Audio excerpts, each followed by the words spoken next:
Olá, seja bem-vindo a mais um programa Vida Devocional. Eu sou o Júnior Meirelles, evangelista na Igreja Presbiteriana Boas Novas, lá no bairro do Limão, apresentador também do programa Namoro com Propósito aqui na IPP-TV, todas as sextas às 19 horas, e é uma grande alegria poder compartilhar dessa manhã com você, compartilhar acerca da palavra do Senhor, princípios importantes para várias áreas da nossa vida, né? Nessa manhã nós vamos tratar sobre julgo desigual, incompatibilidade que desagrada a Deus. Você já se sentiu, talvez, dividido entre um sentimento e algo que você cria, uma crença sua? Dividido entre sentimento e obedecer? Acredito que sim. Você pode me dizer, é claro que sim, que pergunta boba até. Frequentemente Deus pede para que eu faça coisas que lá no fundo do meu coração eu sinto que deveria fazer outra. E o resultado é que inevitavelmente eu fico dividido entre o que eu sinto e o que eu creio, entre o que eu sinto e o que eu obedeço. Mas deixa eu explicar um pouco melhor. Você já se sentiu dividido entre um sentimento romântico por alguém e obedecer a palavra de Deus? Já ficou dividido entre essas duas coisas? Alguém que não era cristão, ou alguém que até mesmo era cristão, mas era de uma outra denominação que cria de um modo um pouco diferente do seu, e você sabia que aquilo poderia interferir no relacionamento? Você já ficou dividido desse modo? Como eu obedeço ou eu dou vazão aos meus sentimentos? É possível que em um desses momentos você tenha pensado assim, poxa, talvez se eu me esforçar um pouco e eu for um bom cristão, eu posso fazer com que aquela pessoa durante o relacionamento acabe se voltando para Deus, e aí ela se tornaria um cristão. Já aconteceu isso com você? Você já teve isso em mente? Ou talvez pensar, não, ele é bonzinho, ela é boazinha, uma pessoa muito legal, ela tem muitas coisas que são positivas, ela só tem um detalhe, ela não serve a Deus. Já passou isso pela sua cabeça? Você já chegou ao ponto de considerar Deus como um detalhe, no sentido de pensar se deveria ou não começar um relacionamento?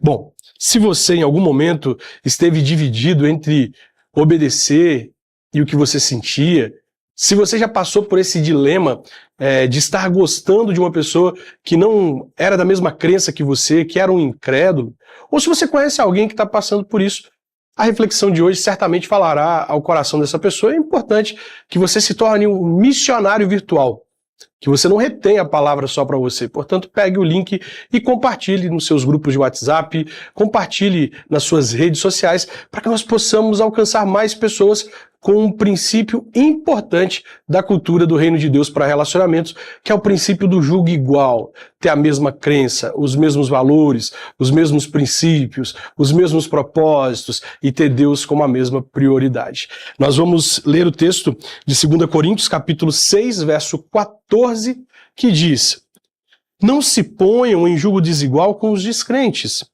pois que sociedade pode haver entre a justiça e a iniquidade? Ou que comunhão existe entre a luz e as trevas? Que harmonia pode haver entre Cristo e o maligno, ou entre Cristo e Belial? Ou que união existe entre o crente e o descrente? Que ligação há entre o santuário de Deus e o santuário dos ídolos? Porque nós somos santuários do Deus vivo, como ele próprio disse: habitarei e andarei entre eles, serei o seu Deus e eles serão o meu povo. Por isso, o Senhor diz: saiam do meio deles e separem-se deles, não toquem em coisa impura e eu os receberei. Serei o pai de vocês e vocês serão os meus filhos e minhas filhas, diz o Senhor Todo-Poderoso. Que o Senhor nos ilumine na compreensão da palavra nessa manhã e na aplicação da palavra nos nossos corações. Quero ler também o verso 1 do capítulo 7, que é a continuação, desse texto, que diz: portanto, meus amados, tendo tais promessas, purifiquemo-nos de toda a impureza, tanto na carne como do espírito, aperfeiçoando a nossa santidade no temor do Senhor. Veja, é importante observar que esse texto foi escrito pelo apóstolo Paulo, endereçado à igreja que ficava na cidade de Corinto, uma cidade que, por causa da sua localização geográfica, que fazia com que muitas outras pessoas de diversos outros lugares do mundo tivessem que passar por ela para ir para Atenas. É interessante que para ir para Atenas as pessoas teriam que comprar uma passagem de barco, alugar um barco e passar pelo mar para poder atravessar e depois subir o Peloponeso para chegar em Atenas. Mas em Corinto era diferente, havia uma faixa de terra chamada Istmo de Corinto, que fazia com que as pessoas que não tivessem condições de comprar um barco, alugar um barco, comprar uma passagem, pudessem fazer a caminhada por terra e depois, chegando em Corinto, atravessaria o Peloponeso e chegassem a Atenas. Então, pessoas de diversas partes do mundo se concentravam naquele lugar, por causa desse estreito de terra, também por causa dos jogos istmos de Corinto, os jogos náuticos que eram celebrados em honra a Poseidon. As pessoas vinham de vários lugares para ali. E o comércio era muito agitado, portanto havia ali um sincretismo religioso muito grande naquela cidade. E Paulo escreveu na sua primeira carta aos irmãos de Corinto sobre uma dúvida que eles tinham. Você pode ver no verso 8, no verso 9, no verso 10, que Paulo está respondendo 3 perguntas que os coríntios fizeram a ele. Uma das perguntas era, eu posso participar de um ritual no santuário, talvez um casamento de um familiar, a formatura de um familiar, eu posso participar? E se eu for lá participar, eu posso comer da comida que é servida lá? Paulo diz que não, porque quem toma parte na refeição que é dada no santuário está tendo parte naquilo que ela foi feita, para o propósito pela qual ela foi feita, tanto quanto um crente toma parte do corpo do Senhor na Santa Ceia, tanto quanto o israelita da carne toma parte no sacrifício que era feito no altar. E Paulo diz, o ídolo é nulo, o ídolo é vão, mas quem come a carne, a comida sacrificada a ídolos no santuário, está comendo alimentos que foram consagrados a demônios. A segunda pergunta é, mas eu posso ir no mercado e comprar carne lá no mercado e comer? Essa pergunta era importante porque os sacrifícios que eram feitos nos santuários geravam tanta carne que os sacerdotes não conseguiam comer e eles vendiam para o mercado. E Paulo diz assim, olha, comprem à vontade, mas se vocês ficarem sabendo que aquela comida foi sacrificada a ídolo, não compra. E aí a terceira pergunta é, mas se um amigo descrente me chamar para ir na casa dele fazer uma refeição, eu posso comer essa refeição? E aí Paulo diz, olha, se o amigo te chama para comer, você pode fazer a refeição, mas se ele disser que aquela comida que ele está oferecendo foi antes sacrificada a ídolo, não coma. E aí os coríntios entenderam que, religiosamente, eles não poderiam se misturar com infiéis. Isso ficou claro para eles. Mas agora surge uma nova pergunta. E a pergunta é, quanto a casamentos? Tá, a gente não pode misturar a nossa vida religiosa, a nossa vida sagrada. Olha a interpretação deles com os incrédulos. Mas e quanto a casamento, que parece uma coisa banal, uma coisa dessa terra, a união de um homem e uma mulher? E aí, Paulo, o que você me diz sobre isso? E Paulo agora diz para eles aqui que eles não devem se pôr também em julgo desigual, porque, obviamente, o casamento, ele não é um aspecto meramente desta terra, ele é um símbolo de algo muito maior. Nós sabemos, por meio das próprias palavras de Paulo em Efésios, capítulo 5, que o casamento é o símbolo, o casamento entre um homem e uma mulher é o símbolo do relacionamento entre Cristo e a sua igreja, portanto, não há um aspecto simplesmente natural, simplesmente humano, algo mais profundo e espiritual, que também envolve a vida sagrada no casamento. Paulo diz que eles não devem se envolver com incrédulos. Mas há uma outra observação importante que nós devemos fazer aqui, porque especificamente Paulo não está falando aqui do relacionamento com incrédulos. Paulo está falando sobre algo um pouco mais profundo. Paulo está falando também do relacionamento entre pessoas que dizem seguir a nossa fé, mas que têm conteúdos doutrinários diferentes do nosso. Ele está dizendo sobre pessoas que chegaram na igreja falando que eram inclusive apóstolos, que eram inclusive homens de Deus, que alcançaram posição de liderança na igreja, e Paulo, por causa da crença dessas pessoas, da forma que elas criam nas doutrinas e descriam em outras doutrinas, Paulo está dizendo que essas pessoas são descrentes. Então nós temos 2 problemas na igreja de Corinto. Primeiro, o relacionamento entre pessoas pagãs, e o relacionamento entre pessoas que se diziam cristãs, mas que com as suas atitudes, conforme Paulo escreveu aos Filipenses, negavam o poder da fé, conforme ele escreveu também em Timóteo. Isso é um problema. Então nós temos que questionar o seguinte, é lícito um cristão se relacionar com um pagão ou um incrédulo? É lícito um cristão se relacionar com uma pessoa que se diz evangélica, protestante, mas que a sua fé diverge em aspectos fundamentais da fé do outro? É lícito. É basicamente isso que o apóstolo Paulo vai responder pra gente hoje. Isso amplia um pouco o seu entendimento sobre o jugo desigual, né? Porque, em tese, o aspecto do relacionamento com o incrédulo é secundário. O aspecto do relacionamento com o crente falso é primário aqui na conversa de Paulo. O que nos dá um alerta, ó, abre o olho, porque nem todo mundo que está na igreja é igreja. Nem todo mundo que está na igreja de fato se converteu, de fato confessa a fé no Senhor e Salvador das nossas almas, de fato honra o Senhor como deveria honrar. Por isso, mais do que estar na igreja, nós precisamos observar os frutos de conversão daquela pessoa. Nós precisamos perceber se aquela pessoa de fato se converteu ou se é oba-oba, se ela não se converteu nada e está ali por outros motivos que nós podemos pensar sobre eles em outro momento. Bom, vamos lá. Paulo vai introduzir a sua resposta apresentando a figura de um jugo. Ele diz assim no verso 14, na parte A: não se ponham em jugo desigual com os descrentes. O que é o jugo?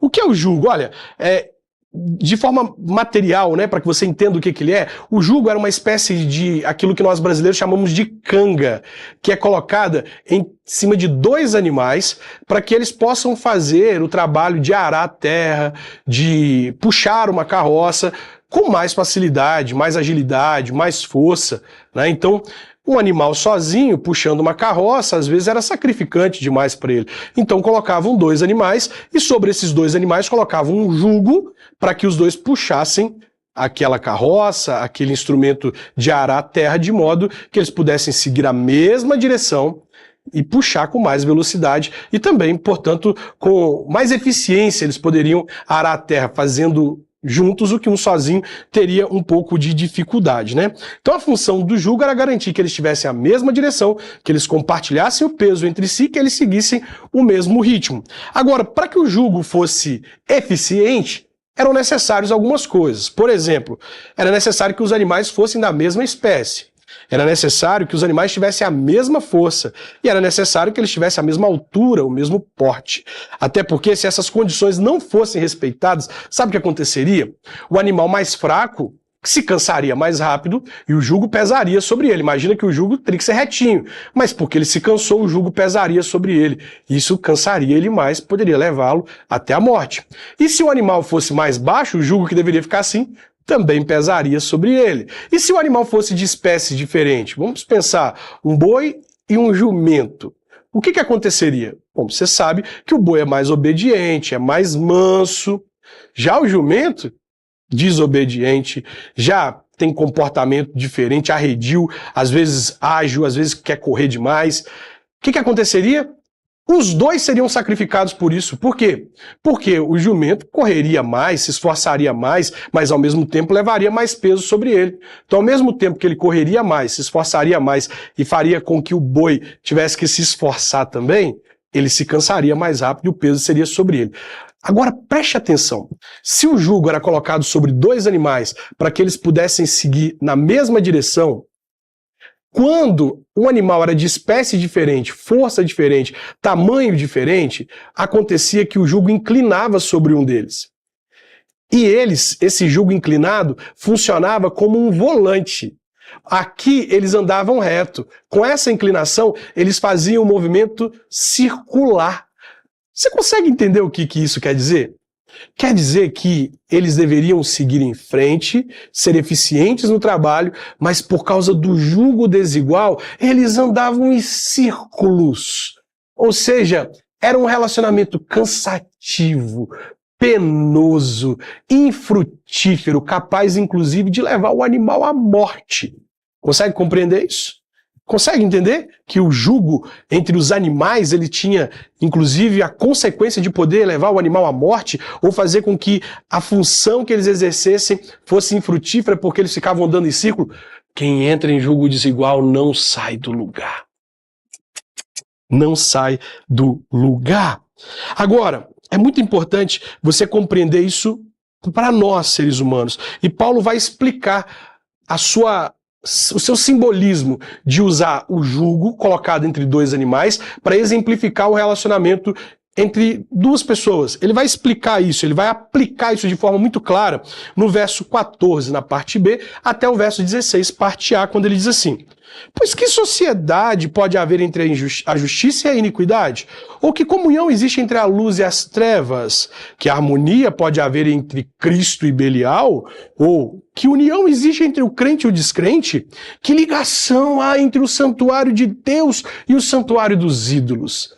Olha, essas perguntas de Paulo, é muito importante você entender que quando Paulo fala assim, sobre sociedade, comunhão, harmonia, união e ligação, ele está falando sobre uma coisa que exige unidade. Quando eu tenho harmonia com alguém, comunhão, união, quando eu estou ligado a alguém, eu tenho que ter unidade com essa pessoa. Quando Paulo vai falar sobre, por exemplo, justiça e iniquidade, ele está falando sobre princípios, sobre valores. Quando ele vai se referir a luz e trevas, Cristo e Belial, ele está falando sobre crenças. E quando ele elabora todas essas perguntas, no fim ele está perguntando assim: como duas pessoas podem se unir de fato se elas têm princípios, valores, crenças tão diferentes? Portanto, nas palavras de Paulo, nós podemos definir julgo desigual como uma relação de aliança entre duas pessoas que requer unidade de princípios, valores, crenças e propósitos. Então, quando eu entro num namoro, num noivado, num casamento, eu faço uma parceria comercial, eu tenho um sócio, ou eu tenho uma amizade duradoura, naturalmente nós vamos nos tornando parecidos. Naturalmente nós vamos assemelhando um ao outro. E a influência é inevitável. Se nós pensamos diferente, em algum momento um vai influenciar o outro. Se eu penso diferente com respeito a princípios, inevitavelmente em algum momento os meus princípios serão influenciados pelos princípios do outro. Se eu penso diferente em relação a crenças, inevitavelmente esse relacionamento vai influenciar as minhas crenças.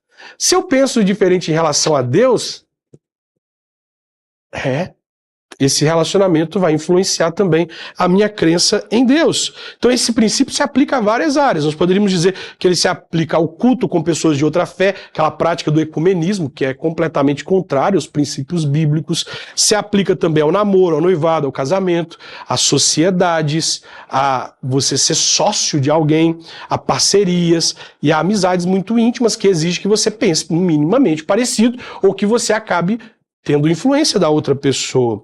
Então é muito importante que você entenda que para você viver de forma santa, de uma forma que agrada a Deus, nos seus relacionamentos, você tem que procurar pessoas que tenham princípios, valores, crenças e propósitos parecidos com o seu, porque se você fizer o contrário, inevitavelmente, em algum momento, você será influenciado por essa pessoa.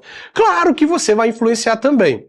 Mas a palavra de Deus mostra claramente como o nosso coração corrupto tende a se afastar de Deus, a colocar outras coisas no lugar de Deus, e é por isso que você não pode confiar. Mas eu sou cristão, eu não vou ser corrompido, aliás, eu vou trazer essa pessoa para Cristo.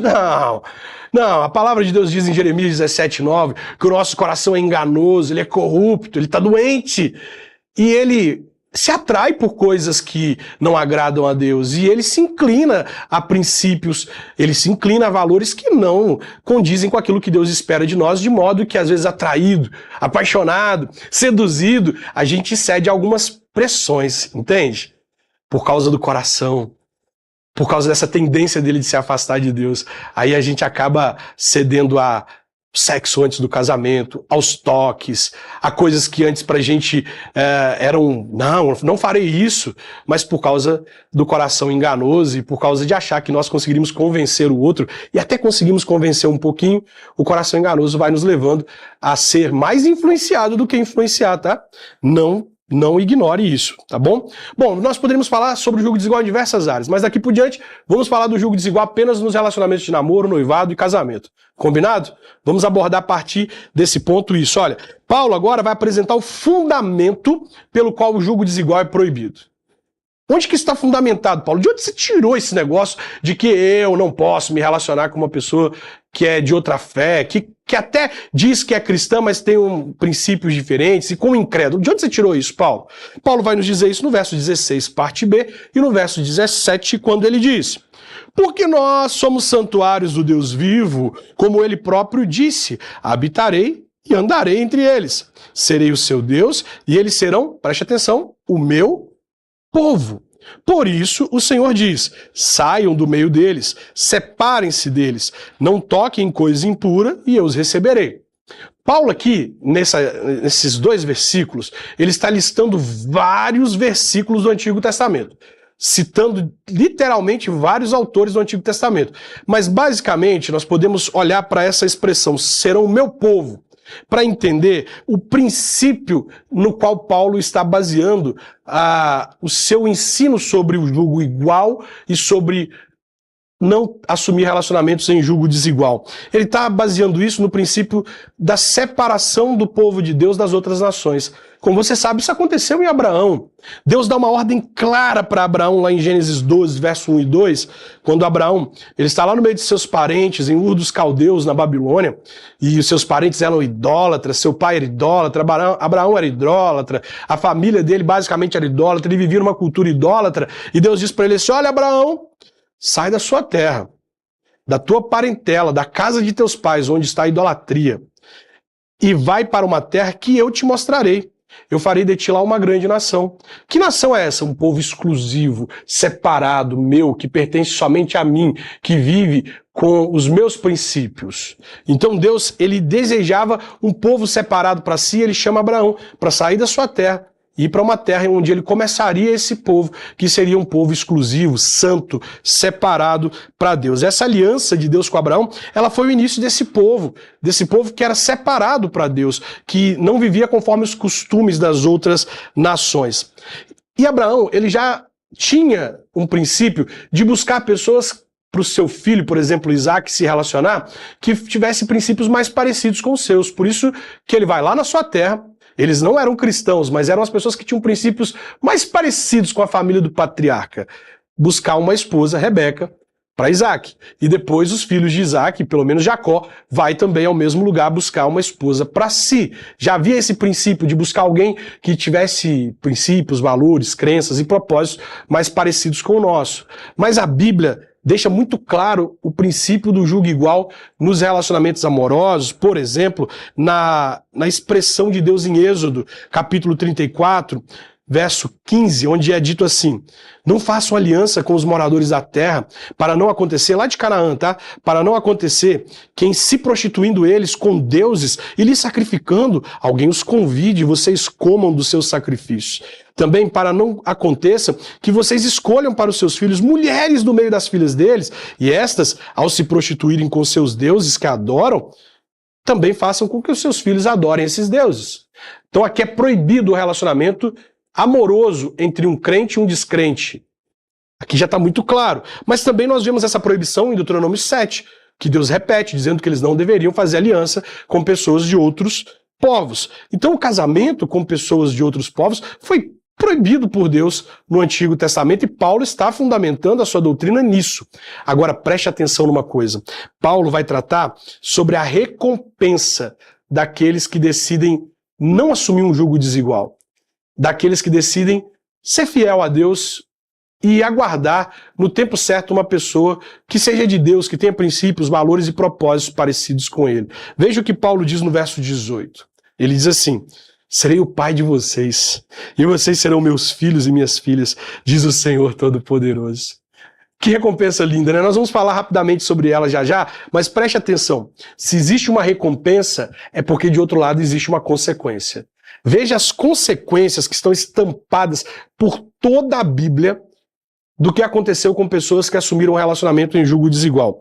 Nós poderíamos falar sobre o relacionamento de Abraão com Agar, que resultou num filho, 2 filhos mais tarde, que se tornaram inimigos, e eles geraram nações que hoje são inimigas.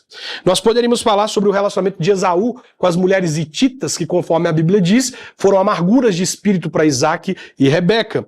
Nós poderíamos falar sobre a mistura dos israelitas com as moabitas na batalha de Sitim, quando 24 mil homens morreram por causa de uma praga que só foi extinguida quando o último homem que estava tendo relações sexuais com uma moabita foi morto, transpassado por uma lança. Nós poderíamos falar sobre Gideão, que teve 71 filhos, e os 70 filhos de Gideão foram mortos por causa de um filho de um relacionamento em julgo desigual. Nós poderíamos falar sobre Sansão e seu relacionamento com as filisteias, que o levaram a uma traição, a ser capturado, a ser feito de palhaço pelos seus inimigos e, consequentemente, a sua morte. Poderíamos falar sobre Salomão, o homem mais sábio que existiu, mas mais tolo ao adquirir várias mulheres. A Bíblia diz que o coração dele se inclinou à idolatria das suas mulheres. Nós poderíamos falar sobre o casamento do povo de Deus com mulheres estrangeiras durante o cativeiro e que quando eles retornam para Jerusalém, eles precisam mandar embora as suas mulheres e seus filhos, porque não eram cristãos, não eram aliás, servos do Senhor. Olha que consequência trágica. Nós poderíamos falar sobre Acabe e Jezabel. Jezabel, que era idólatra e não só trouxe idolatria para o seu relacionamento, mas também instituiu idolatria em Israel e matou os profetas de Deus. Várias consequências.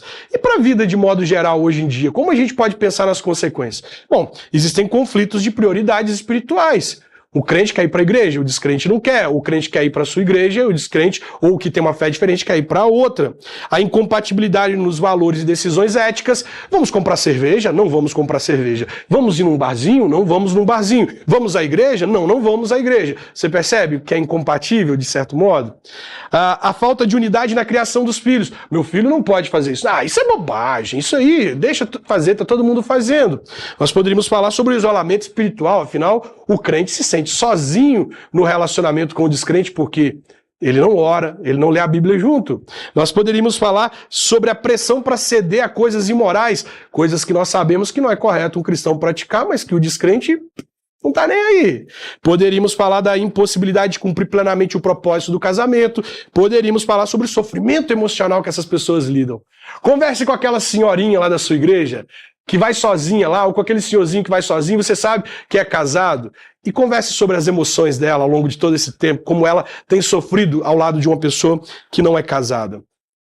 Não é cristã, aliás. Mas quais as recompensas? Paulo diz que as pessoas que não cedem ao jugo desigual, elas são filhas de Deus. Isso significa cuidado, proteção, amor, salvação. Ei, a salvação de Deus para a pessoa e a introdução dos filhos também na aliança com Deus. Agora, Paulo exorta os cristãos de modo muito prático, dizendo no capítulo de número 7, verso 1, o seguinte: portanto, meus amados, diante de tais promessas, ser filho de Deus, povo de Deus, amado, protegido, cuidado, salvo por Deus, diante de tais promessas, purifiquemo-nos de toda impureza, tanto de carne como do espírito, aperfeiçoando nossa santidade no temor de Deus. Portanto, Paulo está dando orientações práticas. Ele diz que aqueles que estão solteiros não devem entrar em um relacionamento em julgo desigual. Não importa as suas objeções, não entre em um relacionamento em julgo desigual. Ele diz para aqueles que estão casados, aos casados, não se separem. Por quê? Porque o incrédulo pode ser santificado pelo comportamento piedoso do cristão. Então, eu estou em julgo desigual, um casamento fruto de um julgo desigual. Não se separe, porque pelo seu comportamento, o próprio apóstolo Pedro vai dizer isso em 1 Pedro 3:1, para que se algum deles não obedecem à palavra, seja ganho sem palavras pelo procedimento piedoso. Aos viúvos, eu fiquei viúvo, e agora? Eu posso me casar novamente? Paulo diz sim, contanto que você não se case com um incrédulo. Mas também nós precisamos considerar que existe uma possibilidade para que você se case com uma pessoa que não é cristã. É a conversão genuína daquela pessoa. Se aquela pessoa se converter de fato, e aqui eu não estou falando de namoro evangelístico, se aquela pessoa se converter de fato e você orar por ela, antes mesmo de vocês entrarem em um relacionamento, e ela se converter, você pode sim se casar com ela. Por isso, ore por alguém que você está interessado e que porventura não é uma pessoa cristã. Ore por ela até que ela se converta. E só entre em um relacionamento com essa pessoa depois que ela se converter de fato. A palavra de Deus para a sua vida é: Ao contrário de fazer relações com pessoas que são impuras, purifique-se de toda maldade. Que nessa manhã o Senhor abençoe a sua vida, que Ele possa trazer clareza para o seu coração, te ajudar na tomada de decisões da melhor forma possível e que o nome do Senhor seja glorificado através da sua vida. Eu aguardo sua visita lá na Igreja Presbiteriana Boas Novas, na Rua Roque de Moraes, número 115, no bairro do Limão. Um abraço e até o nosso próximo encontro.